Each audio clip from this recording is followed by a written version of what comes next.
Good morning शुभ सकाल बंधुरा welcome to my channel day with Shravanti. आशा करी तोमरा सकलेई खूब भालो आछो सुस्थ आछो आमराओ भालो आछि। आमार दूरेर काछे सकल बंधुदेरके अनेक अनेक भालोबासा दिए आजकेर ब्लगटा शुरू करछि। आई होप এই ব্লগটা তোমাদের ভালো লাগবে। সবার আগে করলাম প্রেসারে ভাতটা বসিয়ে দিয়েছি আর এদিকে নিজের জন্য হাফ কাপের মতো একটু চা করেছি, কারণ এক কাপ চা করলে ওই ধীরে সুস্থে খাওয়ার সময় নেই, তাই কাজ করব আর চাটাও খাবো, তাই দুটো বিস্কুট নিয়ে নিলাম। আর এখানে কিন্তু কড়ায় জল দিয়েছি, তেল আর নুন দিয়ে দিলাম। এর মধ্যে আমি চাউমিন করব, আজকে মেয়েকে টিফিন করে দেবো। আজ থেকে আমার মেয়ের পরীক্ষা শুরু হচ্ছে, আর জানো তো ভোর 6টার সময় উঠেছি, মেয়েকেও ডেকে দিয়েছি, মেয়ে পড়ছে, কারণ রাত্রির বেলা ওকে বললাম যে শুয়ে পড়, ভোরবেলা আমি তোকে ডেকে দেবো, তার জন্যই ওকে 6টায় ডেকে দিয়েছি। আর দেখো ও কিন্তু ওই ভাত খেয়ে যেতে চায় না, কারণ আজকে ওর 11টার মধ্যে ওর কলেজে পৌঁছাতে হবে। আর এখানে ওকে চাউমিন করে দিয়েছি, আর এখানে ওকে আলু সিদ্ধ বাটার দিয়ে ভাত মেখে দিলাম। এই যে খাইয়ে দেওয়ার পর কিন্তু ঝটপট করে ও বেরিয়ে পড়েছে। একই রাস্তায় যাবে বাবা মেয়ে, কিন্তু একটু দেরি হবে, কারণ কর্তাম সে একটু দেরি করে বেরোবে। ওই পাশে দেখো দোকানে খবরের কাগজ পড়ছে, আর মেয়ে কিন্তু ওপারে দাঁড়িয়ে আছে। আর এই দেখো বাসটা এদিকে গেল, তার মানে ওই দিক দিয়ে আসবে। আর আজকে আচমকাই দুটো বাস মুখোমুখি হয়ে গেছে। দেখো দুজনে গল্প করছে, তা মেয়ে একটু এগিয়ে গিয়ে ওই পাশ দিয়েই উঠবে বাসে।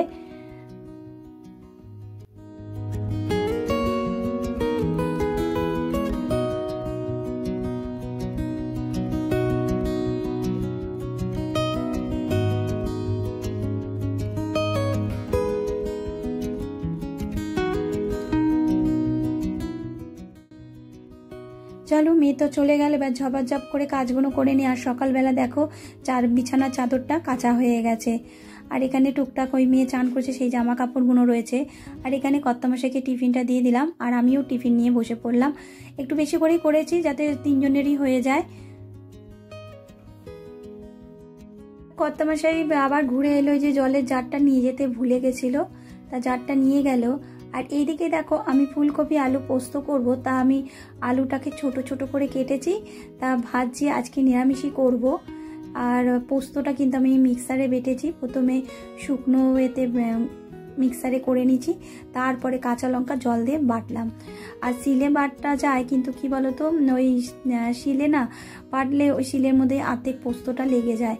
একেতে যা দাম পোস্ত বলো, তা আর আমার এই বাড়িতে তো পোস্ত আর হচ্ছে বিউলির ডাল খুবই ভালোবাসে, তা আজকে আর বিউলির ডাল করিনি, আজকে মুগের ডাল করব। আমরা কয়েকটা টিপস ফলো করলেই খুব সহজে গ্যাস সঞ্চয় করতে পারি। যেমন ধরো রান্না করার আগে কি কি রান্না করব সমস্ত উপকরণ যদি কেটে কুটে বেটে নিয়ে একবারে যদি রান্না করতে বসি, তাহলে দেখবে ঝপাঝপ রান্নাগুলো হয়ে যায়। তারপরে দেখো আমি লোহার কড়াইতে রান্না করি, আর লোহার কড়াই যদি একবার গরম হয়ে যায় দেখবে ঠান্ডা হতে অনেকক্ষণ সময় লাগে, তাই লোহার কড়াইতে রান্না করলে কিন্তু ঝপাঝপ হয়ে যায়। আমি যদি রান্না করতে করতে গ্যাসটাকে বন্ধ করে দিই, আবার আর একটা সবজি কাটবো, তারপরে আবার রান্না করব, আর গ্যাসটা যখন জ্বালাই তখন কিন্তু গ্যাসটা ধূপ করে ওঠে, এতে কিন্তু অনেকটা গ্যাস বেরিয়ে যায়। আমি কিন্তু বেশিরভাগই প্রেসার কুকার ইউজ করি, এতে কিন্তু গ্যাস অনেকটা আমার সঞ্চয় হয়। যেমন সবজিগুলো আমি সিটি দিয়ে দিই, আর তরকারি যত কষানোর মশলা কষিয়ে তারপরে কিন্তু সবজিটা আমি দিয়ে দিই। এতে কি হলো, সবজিটাও তাড়াতাড়ি সেদ্ধ হয়ে গেল, মশলাও কষানো হলো, রান্নাটা টেস্টও হলো। আর বেশিরভাগ আমি প্রেসার কুকারেই ভাত করি, আর আমার ভাতগুলো দেখবে ঝরঝরেই হয়। আর যারা পছন্দ করো না প্রেসার কুকারে ভাত করতে, তারা চালটা যদি 2 ঘন্টা 3 ঘন্টা মতো ভিজিয়ে রাখো, তাহলে কিন্তু তাড়াতাড়ি ঝটপট করে হয়ে যায়। কোনো সময় জোরে গ্যাস দিয়ে কোনো কিছু করতে নেই। যেমন ধরো ভাতটাও সেই রকম আস্তে বসিয়ে দিলে ধীমে ধীমে কিন্তু দেখবে ভাতটা হয়ে যায়। সবার শেষে যেটা আমি করি, রান্না বান্না শেষ হয়ে যাবার পর কিন্তু আমি ওভেনটা আগে অফ করি না, আগে অফ করি সিলিন্ডার, তারপর কিন্তু যখন আগুনটা নিভে যায় তারপরে কিন্তু আমি ওভেন থেকে অফ করি। আর এটা করলে আমাদের কিন্তু এখানেও অনেকটা গ্যাস সেভ হয়। কি বলতো, ওই যে ওভেন থেকে যদি অফ করি, আর যে সিলিন্ডারে যে পাইপটা থাকে সেই পাইপটার মধ্যে কিন্তু গ্যাস থাকে, আর যখন ধরে না ওভেনটা চালিয়ে আবার যদি আমি লাইটার দেই, তাহলে কিন্তু ধপ করে একটা ওঠে। আমরা যদি সিলিন্ডার থেকে অফ করে রাখি, তাহলে কিন্তু সেই সমস্যাটা হয় না। এইরকম কয়েকটা ছোট ছোট টিপস যদি আমরা ফলো করি না, এতে কিন্তু আমাদের অনেকটা গ্যাস আর খরচটাও কিন্তু অনেকটা কমে যায়।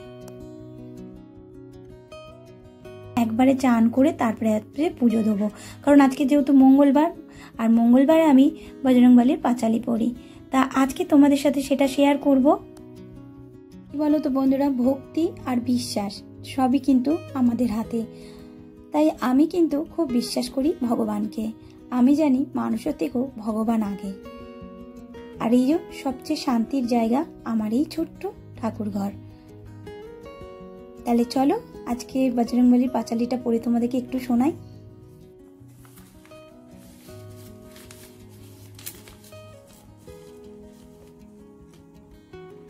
শ্রী গুরু চরণের পদ্মে ধূলিকণা সেই মনোরূপী দর্পণকে পবিত্র করে শ্রী রঘুবীরে নির্মল যশ বর্ণনা করেন।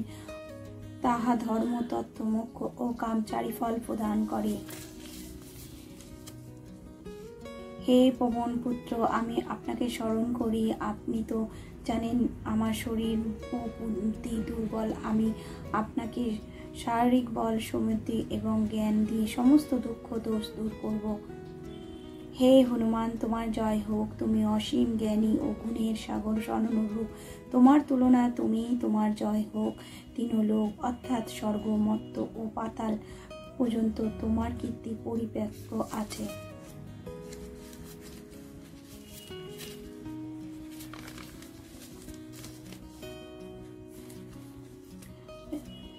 হে শ্রী রামের পবন ভক্ত ও দূতের, এই জগতে তোমার সমান শক্তিশালী কেউ নেই।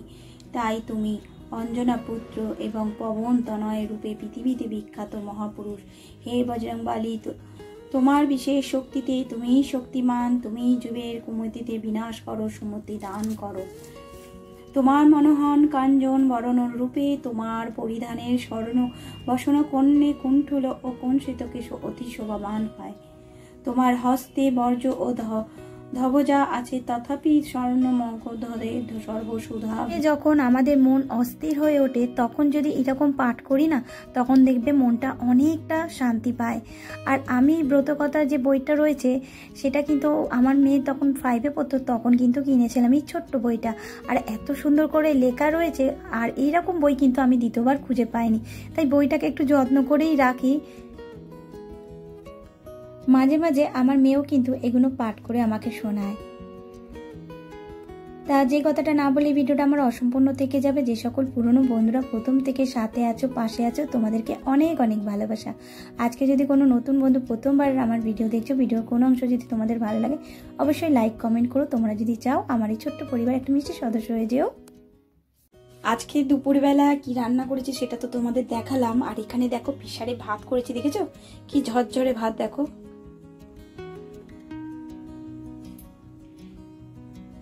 আজকে ভাতটা আমার বেশি হয়ে গেছে, মেয়ের পরীক্ষা আর মেয়ে কিন্তু ভাত অল্পই খেয়ে চলে গেছে। আর এখানে দেখো করেছি মুগের ডাল টমেটো দিয়ে, ঘন ঘন মুগের ডাল করেছি। আর এখানে করেছি ফুলকপি আলু দিয়ে পোস্ত করেছি।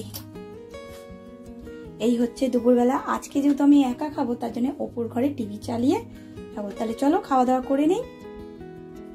এখানে চাদরটা মিলেছি আর এই যে আমার খাবার নিয়ে হাজির হলাম। চলো খাই। আর এখানে টিভিটা চালিয়েছি। এখানেই ভিডিও শেষ করব। তোমরা ভালো থেকো, সুস্থ থেকো, সাবধানে থেকো। আবার হাজির হবো একটা নতুন দিনের সাথে, নতুন ব্লগ নিয়ে। এখন আসি, টাটা।